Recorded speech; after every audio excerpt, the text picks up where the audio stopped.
शिक्षा मंत्री चंद्रशेखर यादव के बयान पर बीजेपी ने भी मोर्चा खोल दिया है। नेता विपक्ष विजय सिन्हा ने तुरंत चंद्रशेखर यादव पर केस दर्ज करने की मांग की है।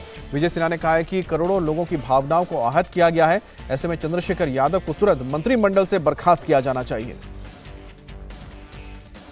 जातीय विद्वेष इस सरकार में बैठे लोग फैला रहे हैं, उसका दूरगामी परिणाम भी काफी दुखद होगा। यह लोग सत्ता में बने रहने के लिए किसी भी हद तक गिरने को तैयार बैठे हैं। माननीय शिक्षा मंत्री जी का बयान भी उसी का परिचायक है।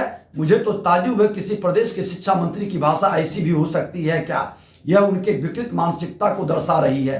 शिक्षा मंत्री जी का रामचरितमानस पर आपत्तिजनक बयान दुर्भावना से ग्रसित एवं दुर्भाग्यपूर्ण है। आईपीसी की धारा 295(1) के तहत इन पर मुकदमा चलना चाहिए।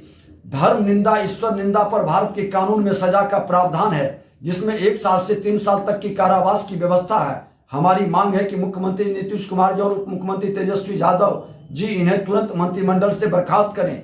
इनके बयान ने करोड़ों हिंदुओं की भावना को आहत किया है और यदि नीतीश जी और तेजस्वी जी शिक्षा मंत्री के बयान से सहमत है तो इसे स्पष्ट करें।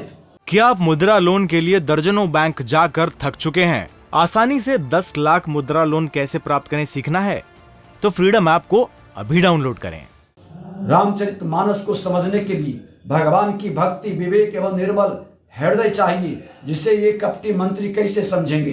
दरअसल जब जब सत्ता लोलुप क्षेत्रीय पार्टियां कमजोर पड़ने लगी है, तब वो समाज को जातियों में विखंडित कर अपनी राजनीतिक फसल को हरा भरा करने के प्रयास में जुट जाती है। आज राजद जदयू या दोनों दल उसी खेल में लग गए हैं। और सुशील मोदी और विजय सिन्हा के बाद बीजेपी नेता सम्राट चौधरी ने भी बिहार के शिक्षा मंत्री पर अटैक किया है। उन्होंने कहा कि चंद्रशेखर की मानसिक हालत ठीक नहीं है और उनका इलाज कराने की जरूरत है। माता सबरी के झूठे बैर खाए हो, उसके बारे में कल्पना करना भी एक तरह से पाप है। तो राष्ट्रीय जनता दल के लोगों का लग रहा है कि मानसिक स्थिति गड़बड़ा गई है। मानसिक स्थिति गड़बड़ा गई है तो लालू जी से आग्रह करेंगे कि आपने तो 32 साल तक यहाँ जातीय उन्माद और सांप्रदायिक के मामले को बढ़ाने का काम किया है। अब कोइलवर में मेरे पिताजी जब स्वास्थ्य मंत्री थे तो उन्होंने एक मानसिक रोग का अस्पताल खुलवाने का काम किया है। हम आग्रह करेंगे लालू जी से कि आपके जो शिक्षा मंत्री हैं कुछ दिन तक वहां जाकर इलाज करवाने की जरूरत है। जरूरत पड़े तो सम्राट चौधरी अपने जेब से भी पैसा देकर उनका इलाज कराएगा। अब संतों ने बिहार के शिक्षा मंत्री के बयान पर भी कड़ा ऐतराज व्यक्त किया है। अयोध्या के राम मंदिर के मुख्य पुजारी ने शिक्षा मंत्री को हटाने की मांग की। वहीं तपस्वी छावनी के महंत परमहंस ने तो चंद्रशेखर के खिलाफ आपत्तिजनक बयान ही दे दिया।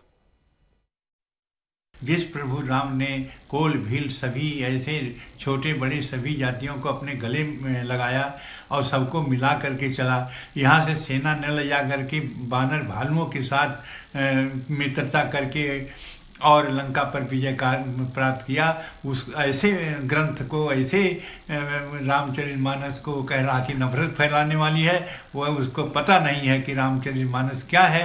रामचरितमानस जोड़ने वाला है, नफरत फैलाने वाला नहीं है। सब जन हिताय सर्वजन हिताय का बात उसमें है और मर्यादा पुरुषोत्तम भगवान राम का चरित्र है।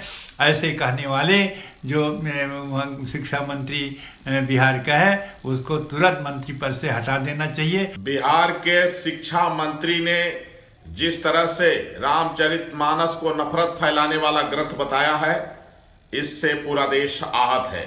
यह सभी सनातनियों का अपमान है, सभी हिंदुओं का अपमान है और इस बयान के लिए मैं विधिक कार्रवाई के लिए मांग करता हूं कि 1 हफ्ते के अंदर इनको मंत्री पद से बर्खास्त किया जाए और ये क्षमा मांगे। अगर ऐसा नहीं होता है तो मैं 10 करोड़ का इनाम घोषित करता हूं, जो बिहार के शिक्षा मंत्री चंद्रशेखर की जिह्वा काटेगा। इस तरह की बयानबाजी कदापि बर्दाश्त नहीं की जाएगी। रामचरितमानस जोड़ने वाला ग्रंथ है, तोड़ने वाला नहीं। और बिहार के शिक्षा मंत्री के बयान पर बीजेपी नेता सुशील मोदी ने सख्त आपत्ति जताई है। उन्होंने सीएम नीतीश कुमार से चंद्रशेखर को तत्काल बर्खास्त करने को कहा। सुशील मोदी ने कहा कि चंद्रशेखर 1 मिनट भी मंत्री पद पर बने रहने के लायक नहीं है। सुशील मोदी ने साफ किया है कि बीजेपी रामचरितमानस का अपमान बर्दाश्त नहीं करेगी। शिक्षा मंत्री को तत्विलंब बर्खास्त किए जाने की आवश्यकता है। एक क्षण भी उनको शिक्षा मंत्री के पद पर बने रहने की आवश्यकता नहीं है। क्या आप मुद्रा लोन के लिए दर्जनों बैंक जाकर थक चुके हैं? आसानी से 10 लाख मुद्रा लोन कैसे प्राप्त करें सीखना है तो फ्रीडम ऐप को अभी डाउनलोड करें। और ये शिक्षा मंत्री कहते हैं कि मैं डॉक्टर लोहिया का समर्थक हूँ, और डॉक्टर लोहिया थे जिन्होंने चित्रकूट में रामायण मेला प्रारंभ किया। तो जो डॉक्टर लोहिया रामचरितमानस को रोज पाठ किया करते थे, जो डॉक्टर लोहिया ने रामायण मेले की इस देश में शुरुआत की और अभी चित्रकूट से शुरुआत की, जिस रामचरितमानस में निषाद राज का जिक्र है, जिस रामचरितमानस में भगवान राम शबरी के जूठे बेर खाते हैं, वो कहते हैं कि दलित विरोधी है। तो ऐसे शिक्षा मंत्री क्या संदेश देंगे छात्रों को, और वो भी सार्वजनिक रूप से इस प्रकार के कॉन्वोकेशन के अंदर भाषण दे रहे हैं। तो नीतीश जी ऐसे शिक्षा मंत्री को तत्काल बर्खास्त कीजिए, बीजेपी इसको बिल्कुल भी बर्दाश्त नहीं करेगी। तो यहाँ पर आप देख सकते हैं किस तरह से सियासी घमासान शुरू हो गया है। शिक्षा मंत्री के बयान के बाद शिक्षा मंत्री चंद्रशेखर यादव ने जो बयान दिया रामचरितमानस को लेकर, उसके बाद बीजेपी लगातार अटैक पे है, जो संत समाज है वो भी अटैक पर है। लेकिन फिलहाल अभी तक आरजेडी की ओर से इस पर क्या रिएक्शन आता है या फिर नीतीश कुमार इस पर क्या कहते हैं, इसका इंतजार सबको रहेगा। इंडिया टीवी हर वक्त हर जगह डाउनलोड करने के लिए सर्च करें India TV news Google play store या ऐप स्टोर पर।